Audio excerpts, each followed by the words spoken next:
And grab a seat.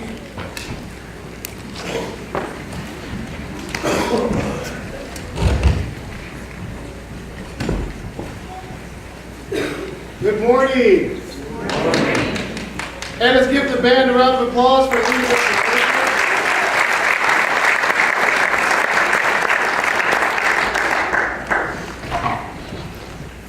And I'm trying to think is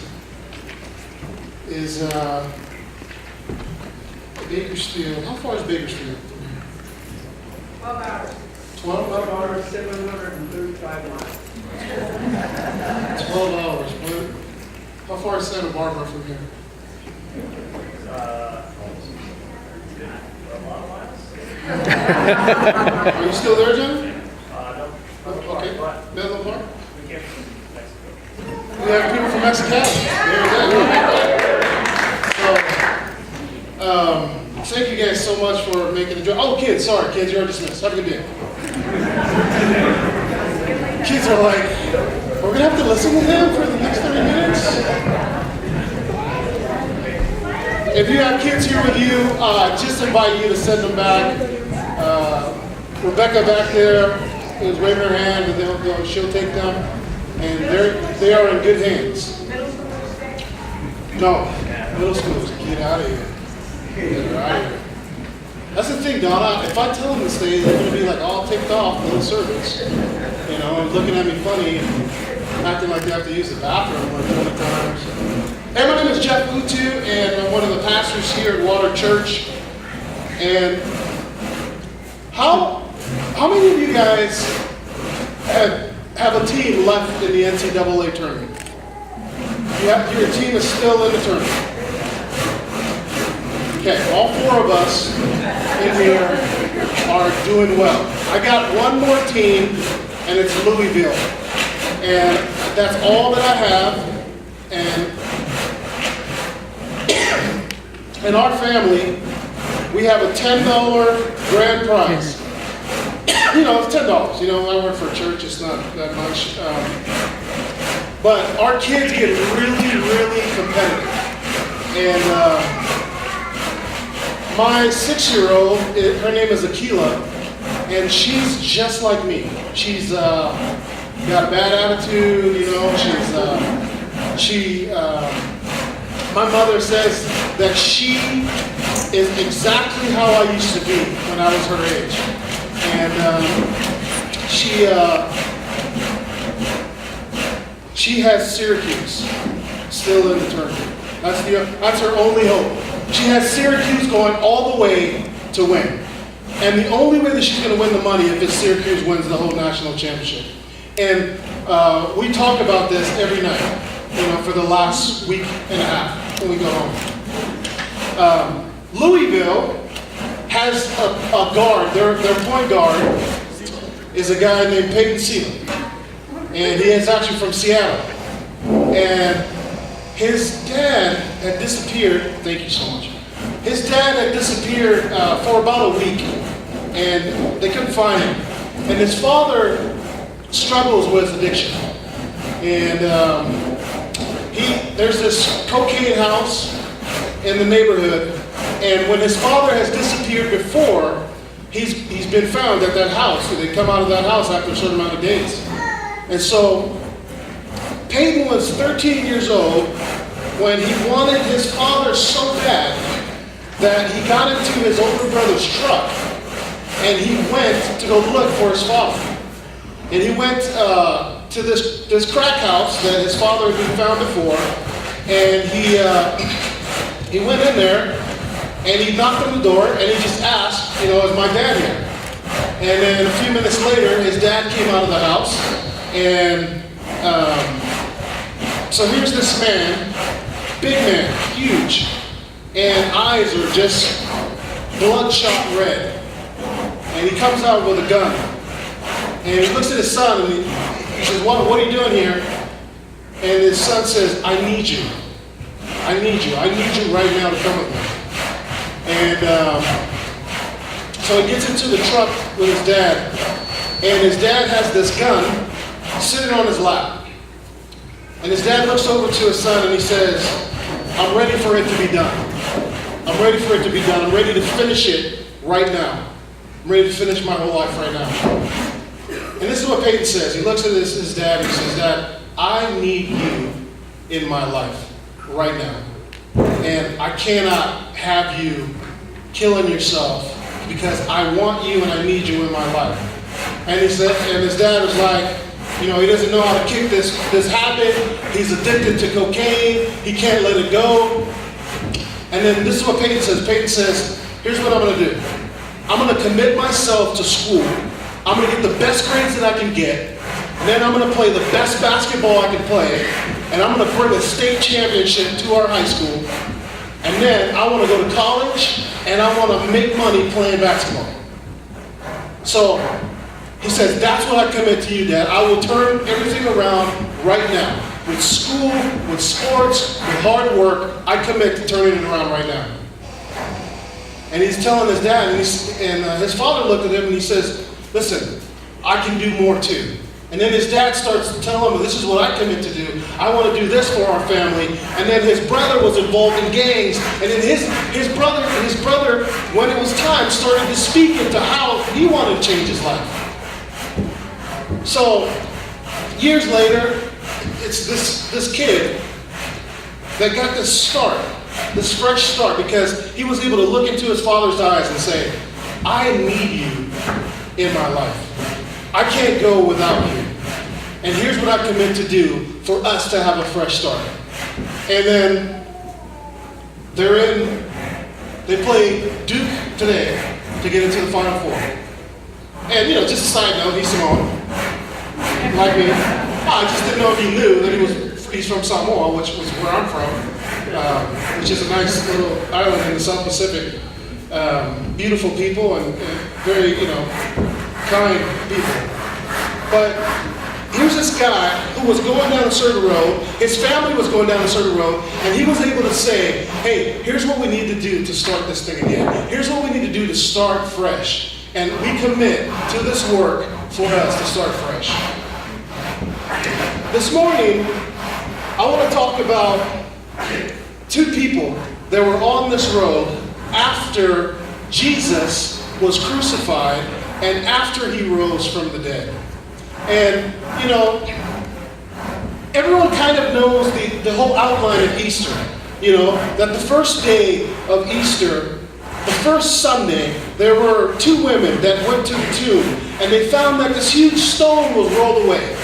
And then they went in there, and there was an angelic presence in there. There was an angel in there that spoke to them and said, why are you here looking for the dead, looking for the alive amongst the dead? And then they went back and they told the disciples, hey, come and follow me. He is no longer in the tomb. He has risen from the dead. Everyone kind of knows that that's the backdrop of Easter. This story is a little less known story about two people that were on this road, kind of going back home after all this had happened. And hope and this fresh start had come to these two people later on in the day. And as we read their story, I think that if we listen close enough, that we'll be able to hear maybe our own story. Maybe how God was involved in our lives. Maybe how God has been navigating you through life. And so this morning, just let's put on some fresh ears. We're going to read out of the book of Luke. If you have a Bible and you want to turn, we're in chapter 24. If you don't have a Bible, you can read with me. I read out of the New Living Translation. And the Bible says, that same day, two of Jesus' followers were walking to the village of Emmaus, 7 miles from Jerusalem. As they walked along, they were talking about everything that had happened. As they talked and discussed these things, Jesus himself suddenly came and began walking with them. But God kept them from recognizing him. So there's this strange description that Luke has.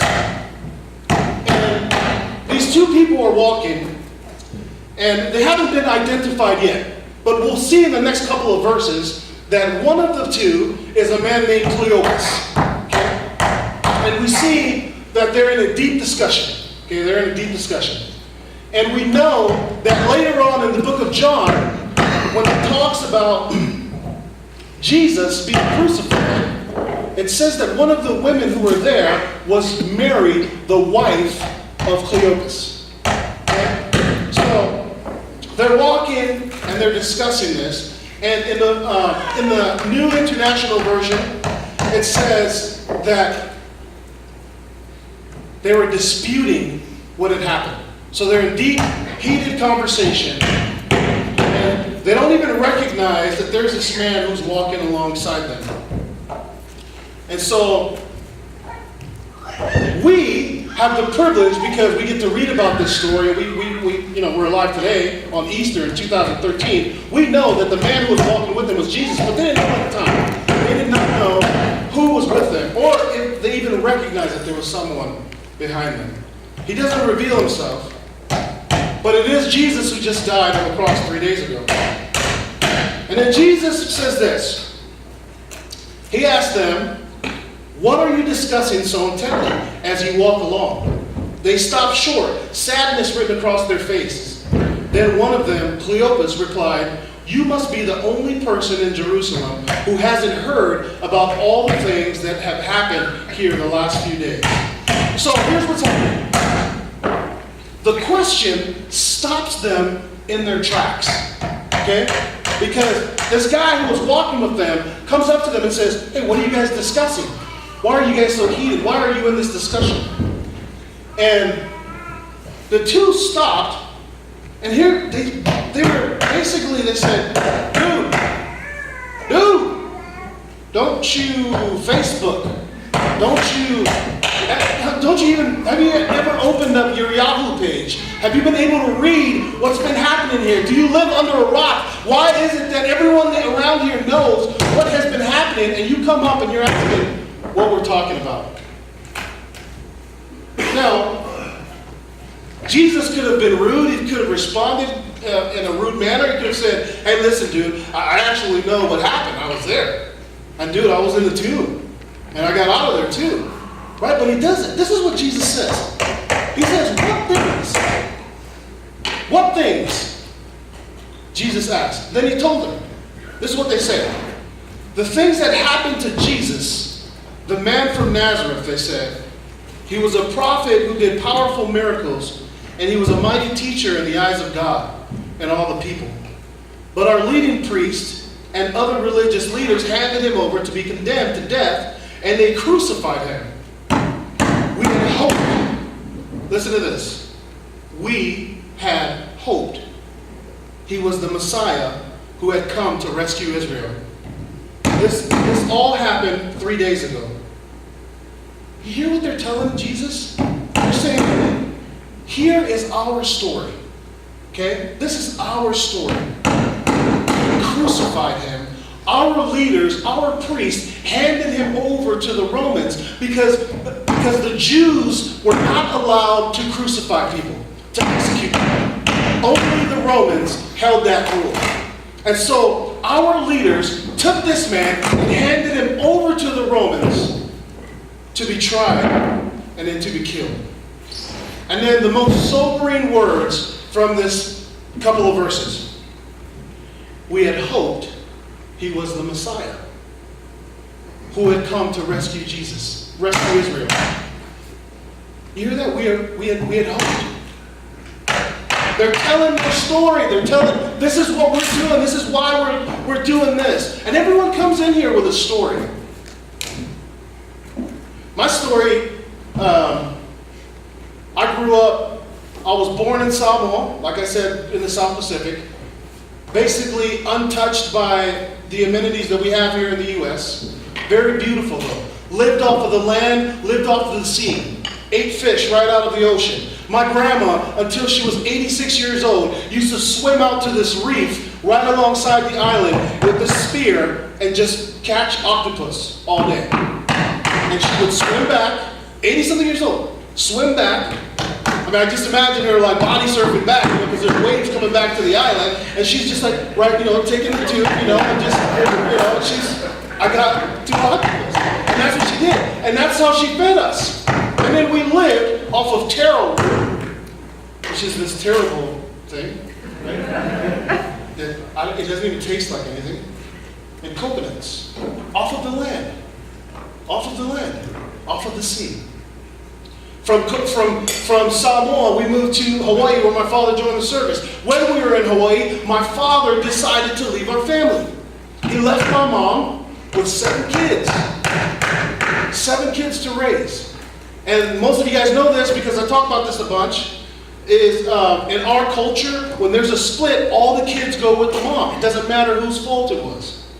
So my mom picked up 7 kids and we flew from Hawaii to Carson, California. Carson, California is in Southern California. It's like the capital of the Samoans. It's like all the Samoans come to Carson, California. It's like the biggest population of Samoans outside of the chain of islands. And it was there where I went to elementary and I was playing kickball with some friends, and I was first introduced to gays. And they spoke different.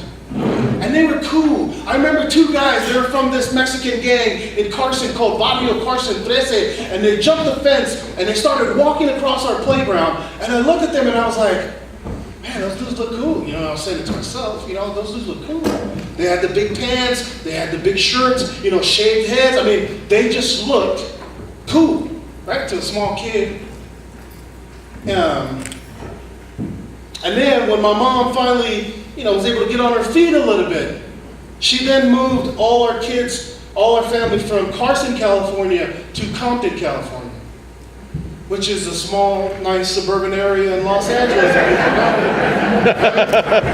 And I grew up in Compton when crack swept through the inner cities of America. And nothing has swept through the inner cities of America like crack. But it was there that I got my real education on gangs and on drugs. And I started to learn how to steal things, how to steal cars, be quick about it. I started to learn how to talk more, because they speak differently in Southern California. And some of you guys from Oregon are like, yeah, they do speak differently. They speak real different than people from Hawaii, okay? People from Hawaii, we talk, we're like, hey, what you looking at? Pretty soon I come over that body, why, you like beef? Right? You guys ever been in Hawaii? That's how they talk. That's how we talk. We came over here to like, yo, what's up, homie? What's cracking? Trying to figure things out. I mean, the essays didn't talk like that, but the Mexican gangsters had their own kind of deal. They're Spanglish, But it was a whole different thing. But when we moved to Compton, that's when I really started to figure out how the inner city, how the ghetto worked. And I started learning everything from my brothers, 2 older brothers. And so my mom was just trying to survive with 7 kids on welfare.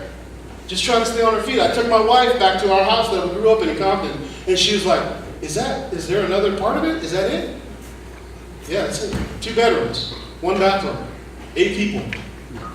That's just how life was. Just how we were. All my life, I've been told from some family members too, and you're not going to amount to much because you're this kid trying to be this gangster like your older brothers. My older brother was doing a 7-year stretch, and my middle brother is just finishing a 23-year sentence right now. And all you're going to do is you're going to end up like them. And that's what I've been told over and over again. The only way that you get out of the ghetto is if, you're dead or you're going on a bus to jail.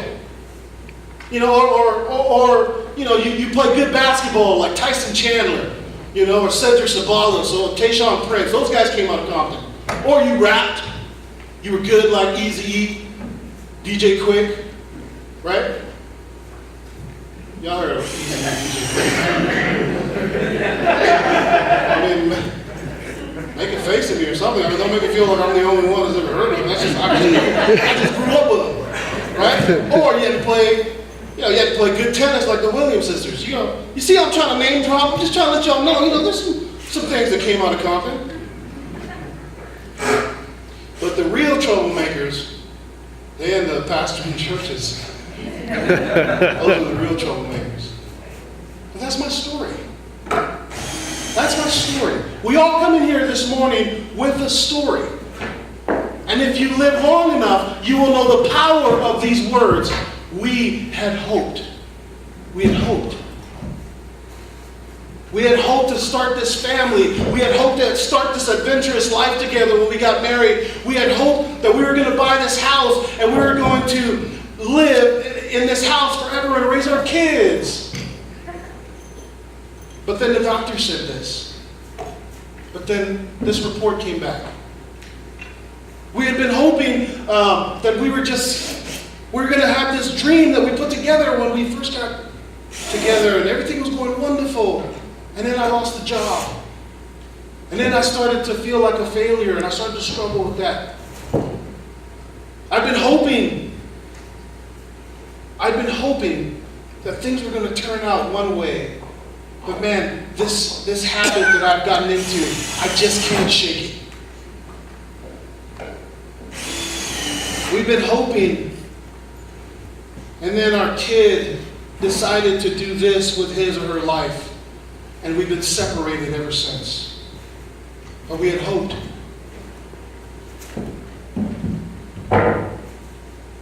Cleopas, and whoever he was walking with, probably his wife, they had hoped that this Messiah was going to be the one to come and restore Israel back to its power stage in the world.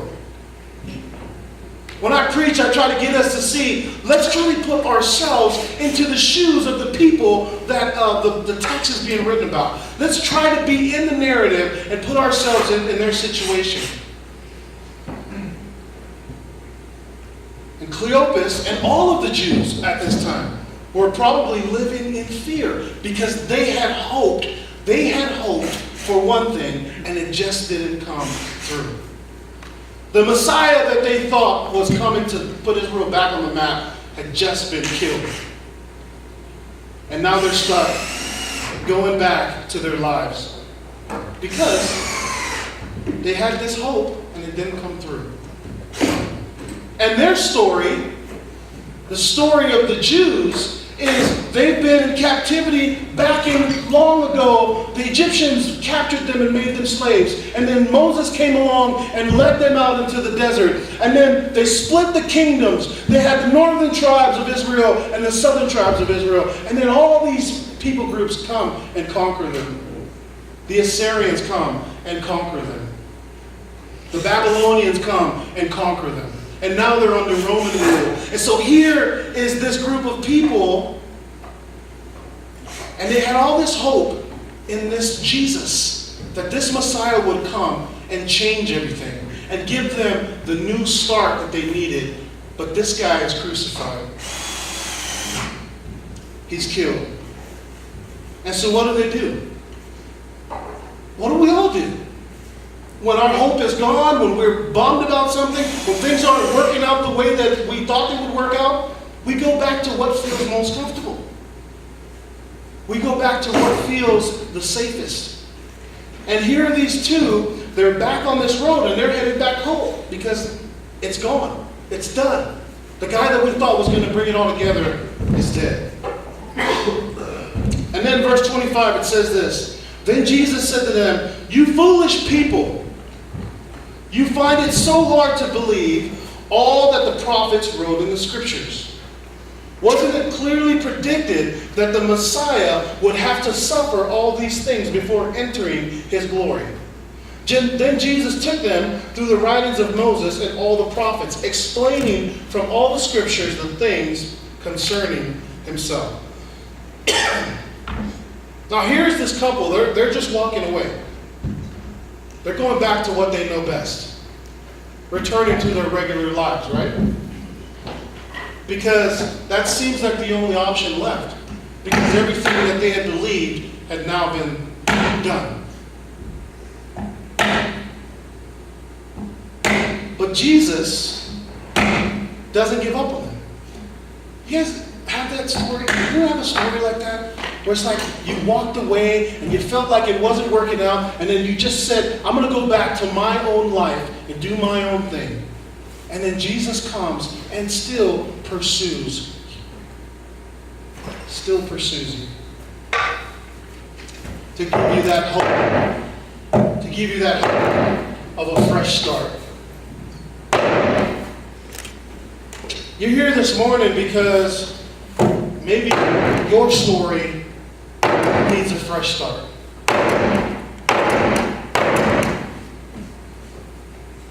Maybe all that you had hoped for in God has been flipped upside down.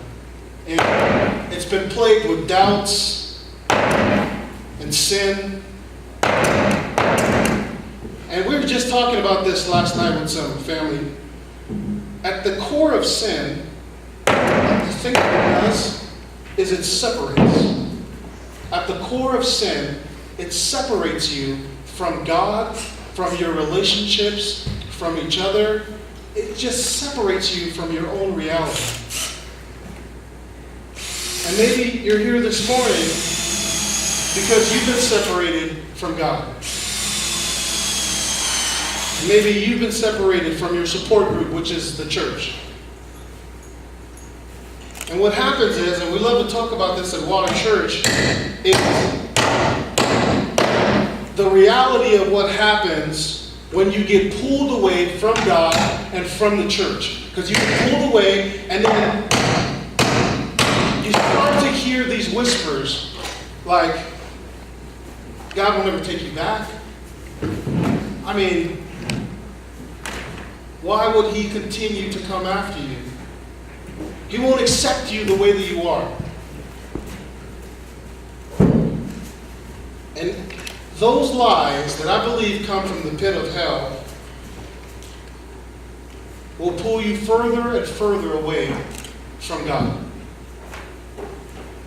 These two were discouraged and they were scared and they were walking away because everything that they had put their hope into was washed away. And so they were going back home, again, to what feels safe. I remember watching, I've talked about this before in here, but I remember watching this guy, his name is Francis Chan, preaching about the Christian life. And he's on stage and he has this this beam. You know, gymnastics, walk across this beam. What's it called? Just the beam? Balance beam. Balance beam. And I remember him walking and just talking about the Christian life. This is how the Christian life looks sometimes. But he says most of us live our Christian lives like this. And he just got down and he just hugged this beam. And this visual was something that I'll never forget. And he says, this is how we live our Christian lives sometimes, right here. Just safe. Holding on. And we don't live our lives walking on this balance beam, taking a risk. And I remember that visual. And maybe some of you are here and you've been on that road and you've been walking away and you're desperate for this fresh start. And maybe that's why you're here this morning. Maybe some of you have had children who you feel like have turned their backs on you. And they've walked away from you and your relationships with your kids have been broken. And that's heavy on my heart. I come out of doing ministry, family ministry for a long time. And so it's heavy on my heart when kids get their relationships with their parents separated. And maybe that's you this morning.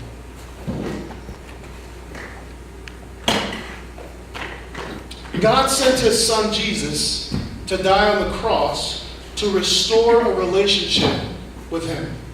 And that's Easter. That's the gift of Easter.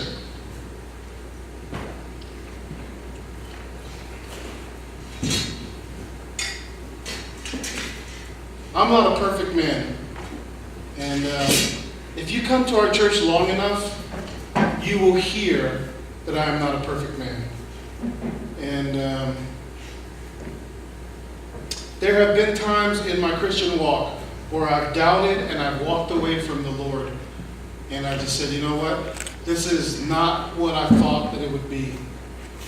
And during those times, I can tell you a testimony of how God has continued to pursue me over and over and over again. And he's given me this hope of a fresh start every time. In the chapter before 24, in chapter 23, There are two guys that are crucified alongside Jesus.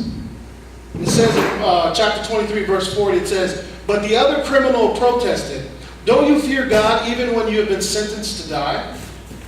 You deserve to die for we deserve to die for our crimes, but this man hasn't done anything wrong.'" Talking about Jesus. Then he said, "Jesus, remember me when you come into your kingdom." And Jesus replied, "I assure you, today you will be with me in paradise." He got the fresh start. He got the fresh start that he was looking for. He recognized that at the last minutes of his life, he was basically on his deathbed, but he recognized his need for Jesus. And he asked him, he says, "Would you remember me today when you are in paradise?" The beauty of Christianity is this, okay? We do not need to wait until we're on our deathbed to start living as citizens of the kingdom of heaven. You know, growing up, the times that I grew up when I went to church, there was this idea that you wanted to become a Christian so that you'd have a ticket into heaven. And when you died, that's when eternity started.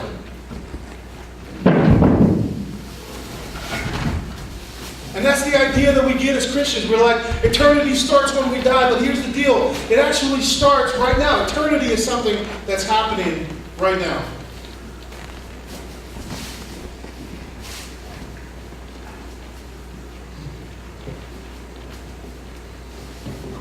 And we can live as citizens of the kingdom right now, right here.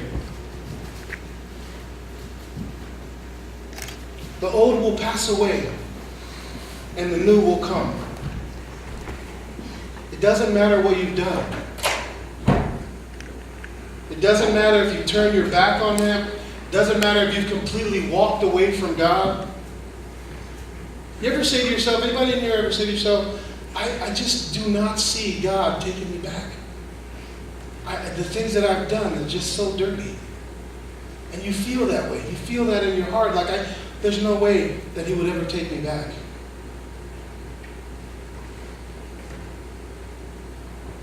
We can be like the man on the cross right next to Jesus. And we can recognize our need for Him.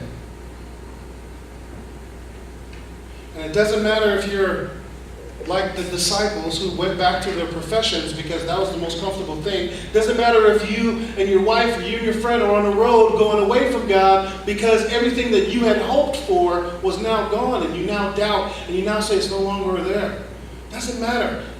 If the old will pass and the new will come. That's the promise of Easter. That's the hope of this fresh start that is promised to all of us.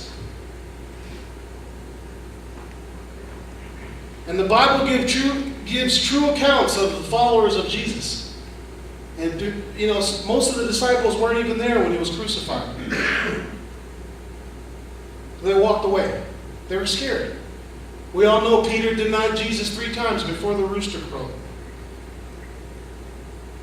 And I love that the Bible says this is exactly what they did. The Bible gives true accounts of the followers of Jesus. Which, you know what? You know what that means for us? For those of us who are church folks, that's hope for us. There's hope for you. Because I know a lot of times we think, we're like, well, you know who needs the Lord? It's those non-believers. They need God so much because they're sinners.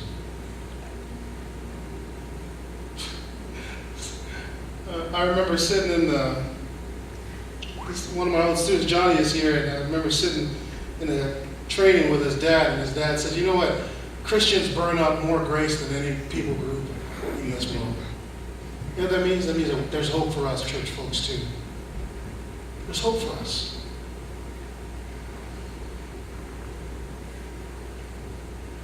There's hope for people who have been sitting in church all their lives, but the gospel has never penetrated their hearts. And I imagine that there's some of us in here today. You talk about it, but you don't walk it. And you've been habitually steady for years coming to church. but nothing has changed. And you know, when I get someone who comes up to me as a student or a parent come up to me and they'll say, well, how do you know that you're growing? How do you know that you're growing as a Christian? I say, an easy way to see if you're growing is to see the fruit from your life. In other words, are people drawing closer to Jesus because of your life? If the answer is no, then I would say growth is not happening in your life. But you look at the fruit. Are people wondering? Are they curious about this Christ person because of your life? And we say this in here all the time, that there's this idea that, well, we've been a Christian for 20 years, but the truth is closer that we've been Christian 1 year 20 times. And that's why there's hope for us church folks in here. And there will be fruit from your life. If you're a grumpy person, you're going to start being nicer. That's an easy way to see it right there. If you're just mean, you're going to start being more graceful. If you're a greedy person, you're going to start growing a heart of benevolence. You're going to start growing the heart to give. When you see those folks who are standing there with those signs, you won't be so judgmental next time you see them. Because as you grow as a Christian, your heart will start to go out to them. And I don't want to get into, we have our philosophy, they're there for a reason. You just have to let it go through. Hey, whatever. I'm just telling you that if you want to know if you're growing, you will see this transformation happening in your life. If you gossip all day, if you're growing as a Christian, you're going to hear yourself saying less. That's about as deep as I get right there. If you come up to me and say, hey, listen, I gossip. How do I stop that? I'm just like, let's just cut half of what you say in a day. Let's just start there. Just cut half of it, and that'll be helpful. But you'll see this transformation start to occur, and it'll start to manifest itself through your life. And everyone will see it.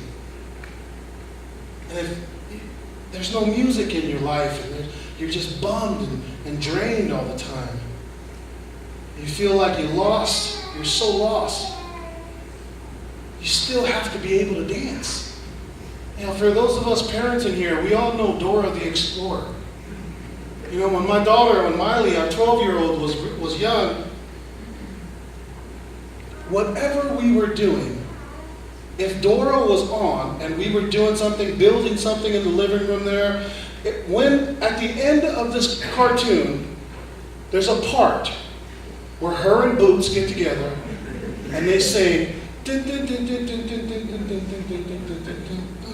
we did it. And they sing this song. And when that part comes on with Dora, Miley would look at me and she'd say, stop, Dad, stop talking. Time to dance.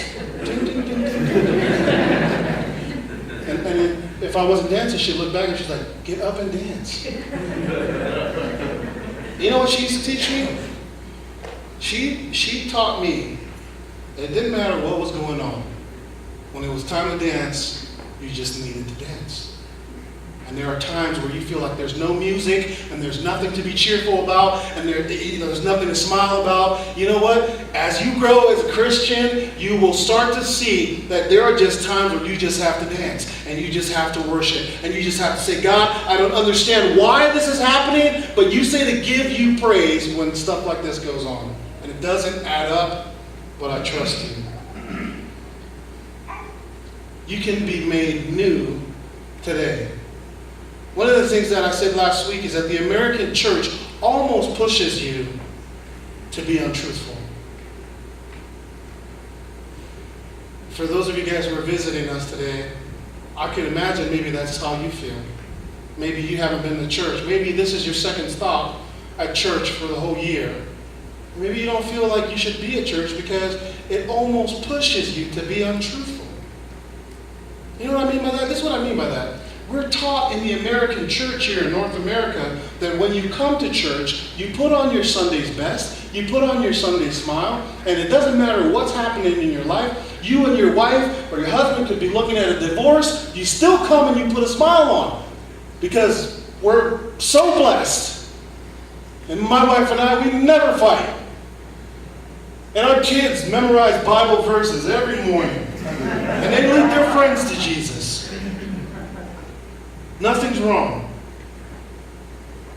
I have cancer. And I love it. Give me some more, Lord. Is that how you feel? The American church has set this up so that we are to come here to act and look like we have it all together. And gosh, that is the furthest from the truth. We don't believe that that is the life that Jesus is calling us to here in Auto Church.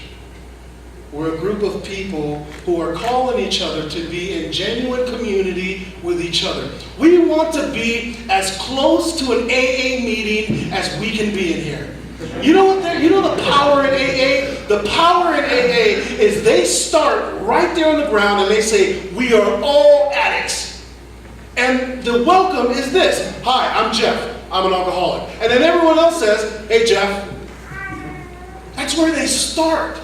They start right at the ground and they say, I confess this to you. I struggle with drugs. My name is Jeff. Hi, Jeff. That's a good place to start. Imagine if church was like that. My name is Jeff. I struggle with pride. There is something inside of me. I feel I need to be right. And when I'm in an argument or a heated discussion with my wife, she has to see that even though she's right, that somewhere she's wrong. And I'm right. And when I'm in a discussion with some of you guys, I'm starting, as you're talking, I'm tempted to start thinking about the next thing to say so that I can sound clever.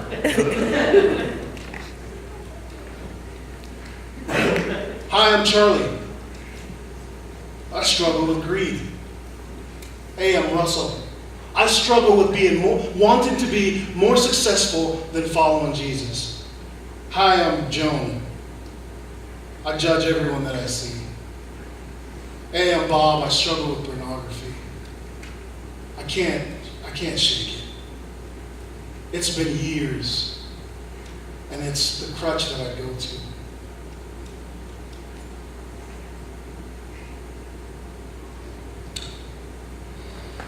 Imagine how that kind of church would look.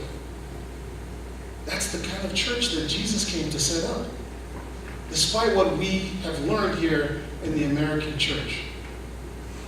It's because it's a place where we can be real and honest, and then we start to live as citizens of the kingdom right now. We start to grow and transform right now. We live that way right now. It's not something like we do all that we want to do and then we die and then eternity starts and we have our ticket. Let me in, Lord. And then that's it. That's the life. No. We get to bring God's kingdom here. That's what we're called to do. We won't only talk about loving people who are sinners, then we'll actually start to do it. And it's not because they are sinners, people who are from the outside, they're sinners and we are not. It's because as we grow in Christ, we will see that we are in as much need of the grace that we preach about as anyone else. In other words, we're just another beggar in the soup line. That's who we are. And as we grow in Christ, we will start to see that more and more. We're all in need of this hope, of this fresh start. That's what we need. And we invite you into this kind of community. And there are a lot of Christian words that we throw out there, and for some of them they've been stomped and beaten and transformed and used in a negative connotation.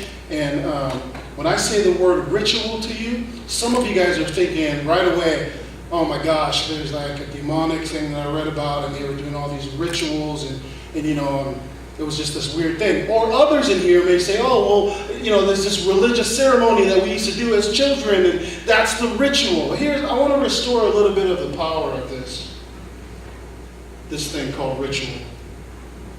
And this morning, I'd love to invite you into this ritual. And here's what we're going to do. Like I said, we all come in here with our own stories. Some of us are visiting from out of town. Some of us have been coming here since we started this church. But we all come in here with our own stories and our own obstacles that separate us from God. Our own sin that we struggle with. It's the things that we go back to that are safe and it's comfortable and it's going to be better for us. That's what we believe. Some of us in here, man, you still hold unforgiveness in your heart and it'll eat you up on the inside out. It'll eat you up. I promise you, if you allow unforgiveness to fester in your heart, doesn't matter who it is, your ex-husband, your ex-wife, your mom, your dad, your son, your daughter, your sister, your friend who used to be your best friend, it will eat you up from the inside. I promise you. And some of you guys, you're still holding on to that. This morning, what I'd like for you to do, as a ritual, and this is why I believe that some rituals, some words, some practices that we do in the church need to be restored. For the ritual, it's powerful to me because it becomes a marker in your life. There's an index card that most of you guys found hopefully on your seat, and a pencil or a pen somewhere. Here's what I'd love for you to do. If you would follow me on this. There's something that has been an obstacle between you and God, and it has separated you from His presence. It has separated you from His body, which is the church. And you know what they say about church, right? It's just so full of hypocrites, man. And when I hear that, I'm like, hey, we got room for one more. Come on. You're exactly right, but we got room for one more. Come on. And maybe you've been separated from church, and it's been some time, and you don't see the value in it. Whatever that is, that obstacle, that sin, the ritual I would love for you to engage in tonight. Just come up here. Can you guys say thank you to Nathan for building this thing?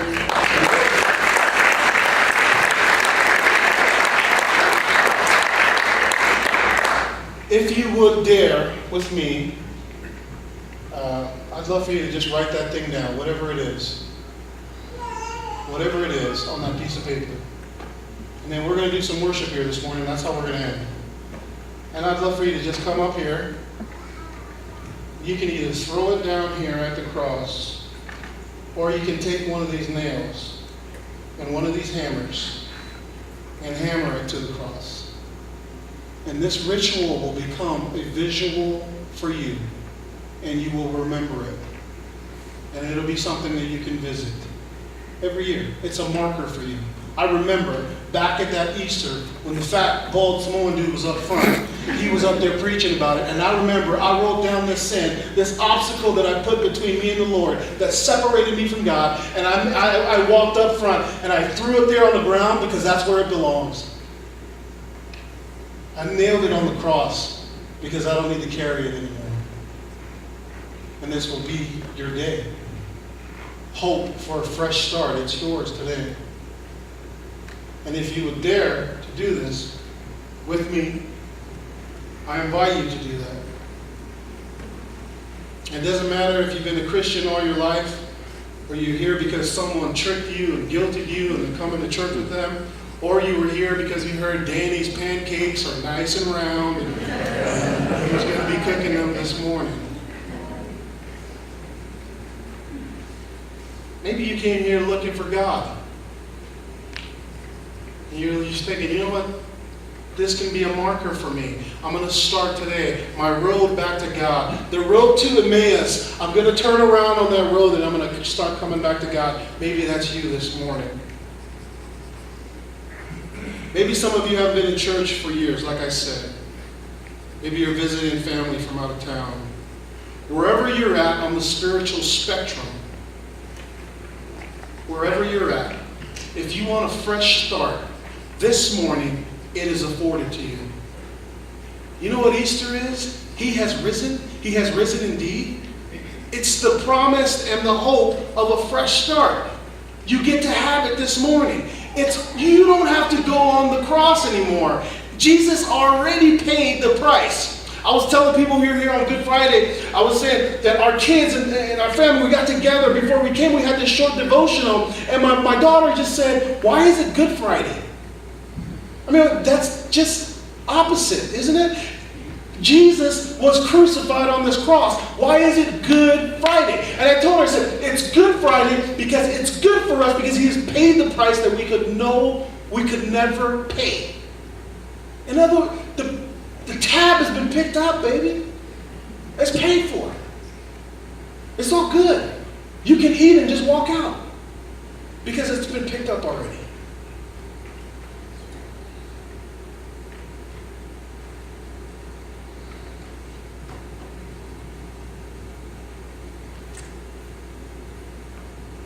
If you want to do this, I invite you to come up. The band's going to come up and do some music, some more music. And pray that you would make this ritual a good marker for you. And that this morning you will get this fresh start that you've come to look for.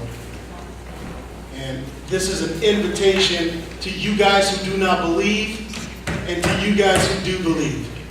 This is the invitation for all of us. Come up and bring it to the cross, man. It's already been paid for. You don't need to do anything. You can give him your life and get that fresh start this morning.